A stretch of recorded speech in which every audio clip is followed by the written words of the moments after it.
What do you believe? Well-tested beliefs in the context of a life well lived. I find myself talking to more and more people lately about what they believe, and thank goodness people are doing so, as it is one of my favorite things to do. However, I have noticed a few traps that these conversations fall into, and I want to address them here. What is belief?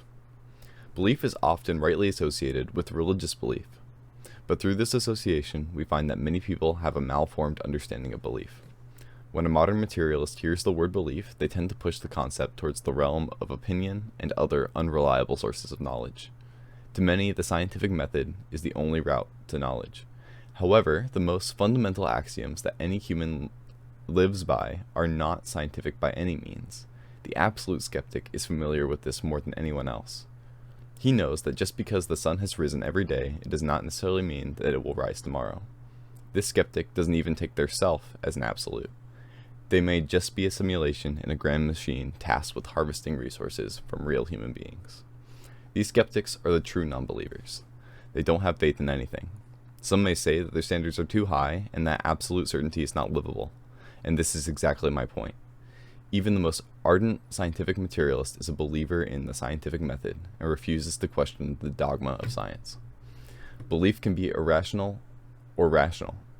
For example, if I believe my packages will arrive at my home on the day USPS says, belief can be irrational or rational. For example, I believe my packages will arrive at my home on the day USPS says.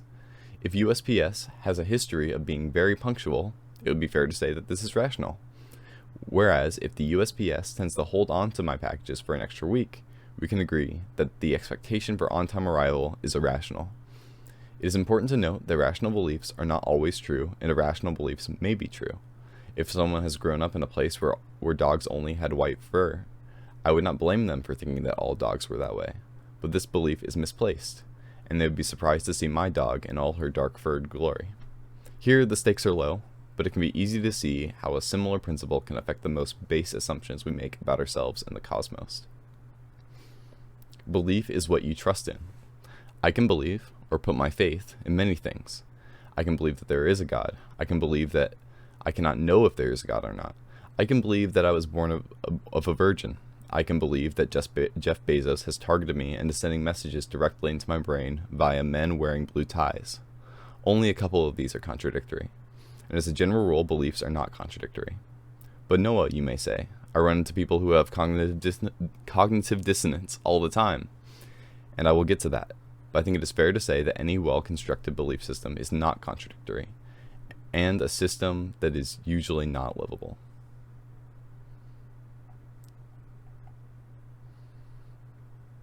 How do we tend to respond? When I ask the question, what do you believe, or what do you put your faith in, I get several variations of answers.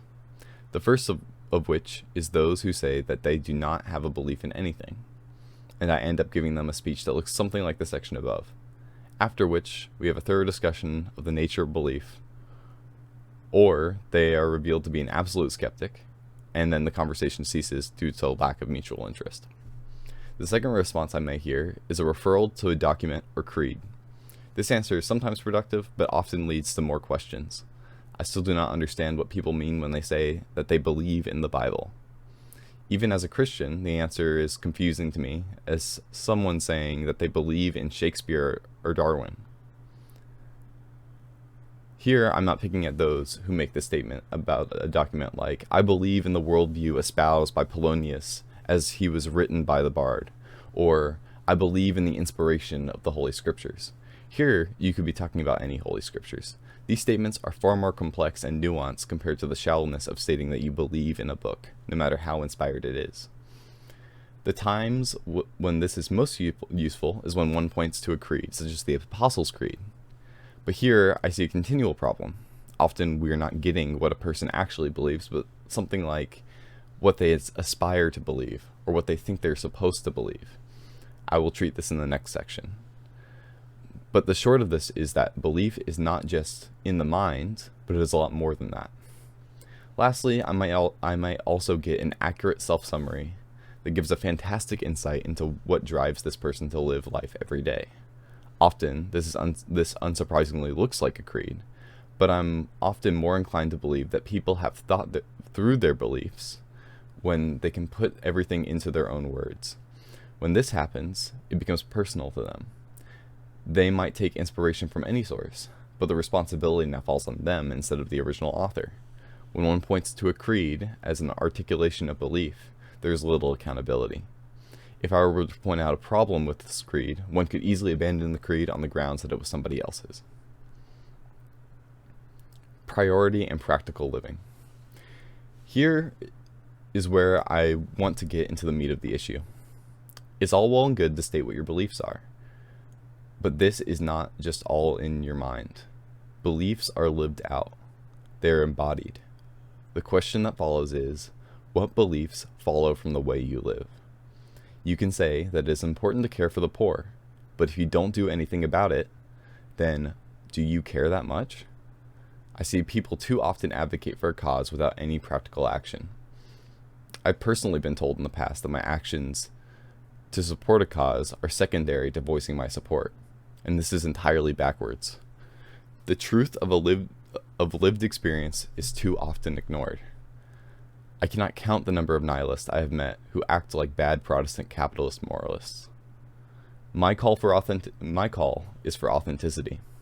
If you are a Roman Catholic, live like it, pray the rosary regularly, and support pro-life movements. Live like a Catholic saint and don't settle for anything less than that. If you are a scientific materialist, live like one.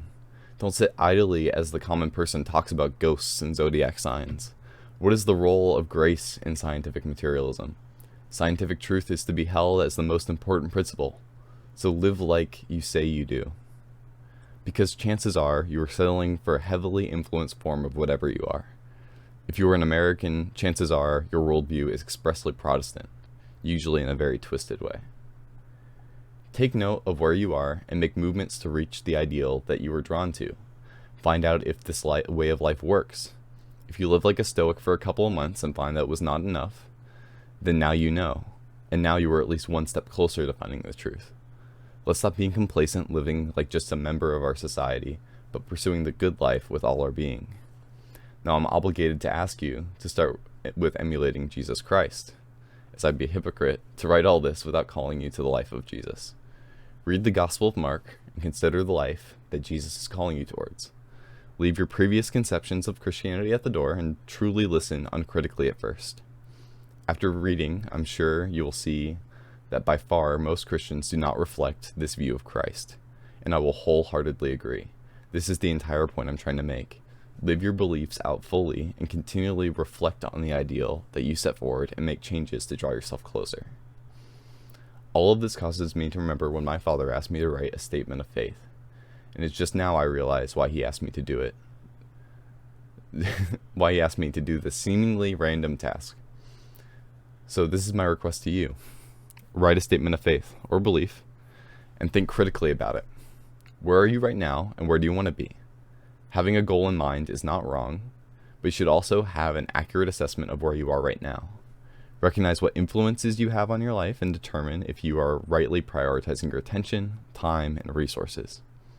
The following is an excerpt from the Gospels, Matthew 14:22 through 33, and it summarizes this journey moving towards the ideal well. Remember that the key is to always reflect on the ideal and draw closer to it. To see an instantiation of life well lived is the greatest proof of beliefs. Immediately Jesus made the disciples get into the boat and go ahead of him to the other side. While he dismissed the crowd, after he had dismissed them, he went up the mountainside by himself to pray. Later that night, when he was alone, and the boat was already a considerable distance from the land, buffeted by the waves because the wind was against it. Shortly before dawn, Jesus went out to them, walking on the lake. When the disciples saw him walking on the lake, they were terrified. "It's a ghost," they said, and cried out in fear. But Jesus immediately said to them, "Take courage, it is I, don't be afraid." "Lord, if it is you," Peter replied, "tell me to come to you on the water." "Come," he said. Then Peter got down out of the boat, walked on the water, and came toward Jesus. But when he saw the wind, he was afraid and began to sink, and cried out, "Lord, save me." Immediately, Jesus reached out his hand and caught him. "You of little faith," he said, "why did you doubt?"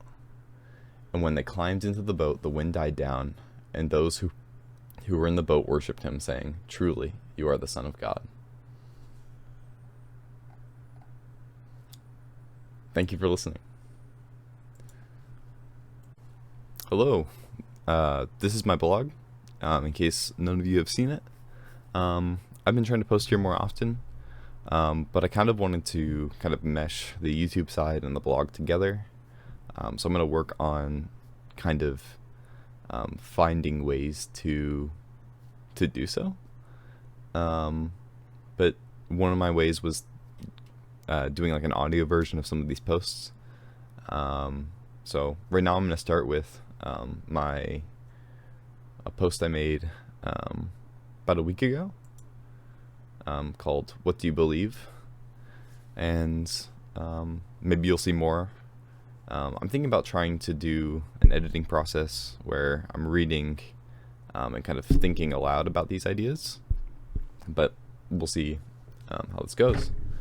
So I'll just start here.